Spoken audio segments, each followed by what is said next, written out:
تم نے بھوکا رکھا خاندان نبوت کو، ہم ان کی یاد میں کھانا بانٹیں گے، لیکن یاد رکھو انہوں نے کھانا نہیں کھایا، انہوں نے کیا کیا؟ انہوں نے نمازیں پڑھی، انہوں نے قرآن پڑھا میرے بچے، انہوں نے سجدہ کیا میرے کاکیوں، انہوں نے نیزے پہ قرآن پڑھا دے اور رب کی رضا پہ راضی رہے۔ دکھ یہ ہے کہ وہ دو کام جو انہوں نے کیے ہی نہیں، امت نے وہ کر کے سمجھا کہ ہم نے کربلا کا حق ادا کر دیا، لیکن جو کام انہوں نے کیے وہ تو امت چھوڑ گئی ہے۔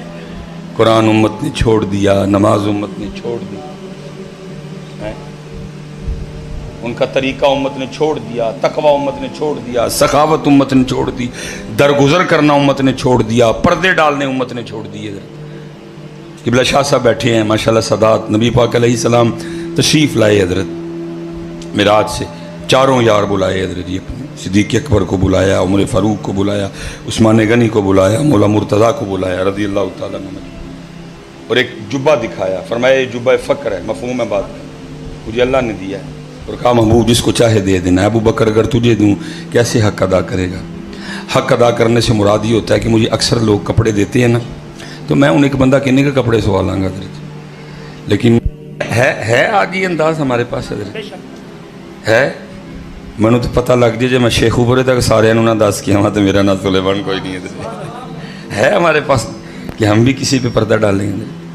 عرض کی اللہ کے رسول پردہ پاواں گا جو کسی دا ویخ لواں گا لکا لواں گا پردہ، جبہ دے کے فرمایا علی آیا بھی تیرے لئی تھا۔ انداز بھول گئے ہم، بس دو ہی چیزیں رہ گئیں، سبیل، باقی بھول گئے۔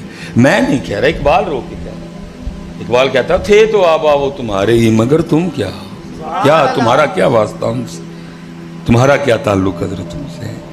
یہ سیدہ کائنات سیدہ فاطمہ رضی اللہ تعالیٰ عنہ قربان جاؤں، نبی پاک علیہ السلام مسجد میں تشریف فرماتے، صحابہ حاضر خدمت تھے، صحابہ سے سوال پوچھا، فرمایا میرے صحابہ عورت کے لیے سب سے بہتر چیز کیا ہے؟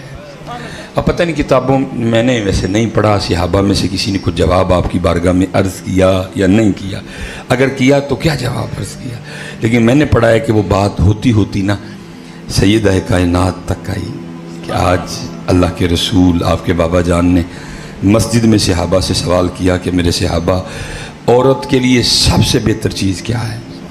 تو سیدہ کائنات کہتی ہیں اگر میں ہوتی تو میں اس کا جواب یہ دیتی کہ عورت کے لیے سب سے بہتر یہ ہے کہ نہ وہ کسی کو دیکھے اور نہ کوئی اس کو دیکھے۔ عورت کے لیے سب سے بہتر ہے کہ نہ وہ کسی کو دیکھے اور نہ کوئی اس کو دیکھے۔ دیکھا جب یہ جواب نبی پاک علیہ السلام کی بارگاہ تک پہنچا نا کہ آپ کی سب سے لاڈلی شہزادی نے آپ کے پوچھے گئے سوال کا یہ جواب دیا ہے کہ عورت کے لیے سب سے بہتر یہ ہے کہ نہ وہ کسی کو دیکھے اور نہ کوئی اس کو دیکھے، تو لکھا نبی پاک علیہ السلام نے خوش ہو کے فرمایا فاطمہ کا جواب یہی بنتا تھا کیونکہ فاطمہ میرے جسم کا حصہ ہے۔ لیکن ہے آج یہ انداز، کل کیا سڑکوں کا حال تھا۔ اور دکھ کی بات یہ ہے کہ جو کچھ سڑکوں پہ تھا عورتیں جس طرح تھی نکلی بھی انہی کے نام پہ تھیں۔ جو سڑکوں پہ تھا کل جس طرح عورتیں باہر نکلی ہوئی تھی، بس ہو گئے سارے، عورتیں جو نکلی تھی کل جس طرح حالات تھے نکلی بھی انہی کے نام پہ تھی۔ کل تھا، اب 12 ربیع الاول کو پھر دوبارہ یہی ہوگا، پھر حضرت اسی طرح بیبیاں کتنے چلیاں جی جلوس دیکھنے۔ بھائی کدھر لکھا ہے عورت جلوس دیکھنے جائے؟ بھائی اس کے لیے تو مسجد میں جماعت میں شریک ہونا ہے، ایسے علماء نے منع کر دیا، گھر پڑھو، جتنا چھپ کے پڑھو گی جتنا پچھلے کمرے میں پڑھو گی اتنی اللہ اور اللہ کے رسول کو سونی لگو گی۔ جلوس دیکھنے کے لیے عورت کو کس نے اجازت دے دی باہر آنے کی؟ یا پہاڑیاں دیکھنے کے لیے کس نے عورت کو اجازت دے دی باہر آنے کی؟ اور جن کے نام پہ آ رہے ہیں وہ کیا کہہ رہے ہیں؟ عورت کے لیے سب سے بہتر یہ ہے کہ نہ وہ کسی کو دیکھے اور نہ کوئی اس کو دیکھے۔ اور ہم انہی کے نام پہ حضرت کیا کیا کر رہے ہیں۔ اور حضرت جی اللہ معاف کرے، ہم نے تو زندگی اس طرح نہیں نہ گزاری جس طرح انہوں نے کہا تھا، ذرا ان کا جانا بھی سننا۔ نبی پاک علیہ السلام کہ جب وصال کا وقت آیا آپ نے علماء سے سن رکھا ہے، آپ نے سیدہ کائنات کو ایک بات بتائی، مسکرائیں، پھر ایک بات روئیں، پھر ایک بات بتائی، مسکرائیں۔ جب اماں عائشہ صدیقہ رضی اللہ تعالیٰ نے پوچھا تو آپ نے بتایا کہ اللہ کے رسول نے کہا کہ میرے جانے کا وقت آ گیا. رو پڑی. پوچھا پھر مسکرائی کیوں؟ کہا اللہ کے رسول نے کہا کہ تو سب سے پہلے میرے اہل بیت میں سے مجھے ملے گی جا کے. اس پہ مسکرائی.